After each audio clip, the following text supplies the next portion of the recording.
often ask what's involved with an oil tank removal. I'm going to give you a quick rundown, okay? Depending on where you are, and almost 99% of the time you're going to need a permit. There's some areas of Delaware you may not need it, middle of Pennsylvania may not need it. If you're anywhere in Philadelphia, if you're anywhere in New Jersey, the odds are you need a permit. Most towns need up to 20 days to process a permit. Legally, that's how long it takes. You might get the permit within a week, might be 2 weeks, but you legally can't do anything until you get the permit. So let's say you apply for the permit today, 2 weeks later you have it, you pay for it, now you have the permit. You're going to call a utility mark out. A utility market is a public utility mark out where they mark out the utilities on the property.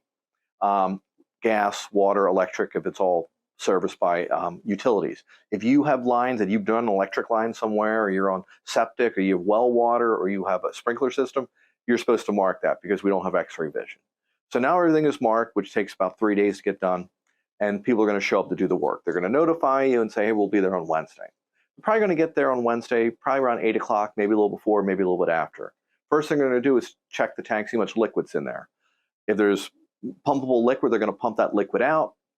It's going to go into a truck or into drums, and now you're going to excavate it and expose the top of the tank.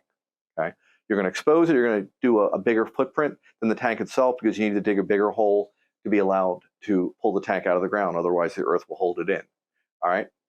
Now that the dirt that you remove from the top of the tank is going to go next to the area because you need to put that somewhere. So if you have grass, it's going to be sitting on the grass. You cut the tank open, someone physically goes inside the tank, all suited up, respirator, cleans the tank.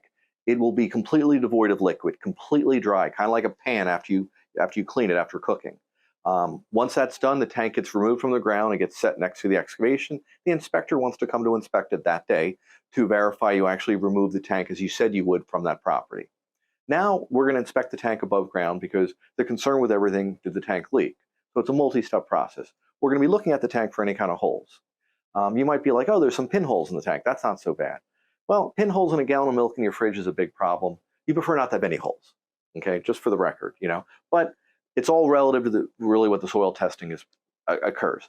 You should also be aware that maybe the tank has no holes in it that you can see, but the ground smells. Well, there could be a hole in the tank that's covered up because it's so small it's covered by dirt, or the tank is made out of rolled steel, and where the tank folds over, there's a seam, the welding there can fail and oil could leak out.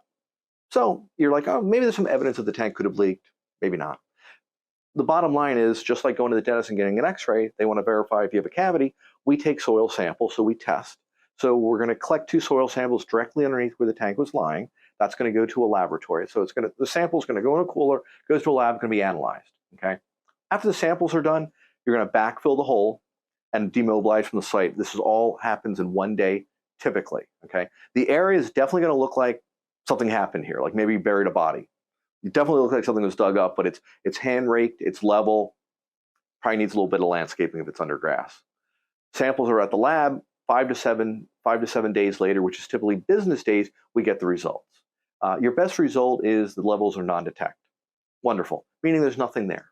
Okay.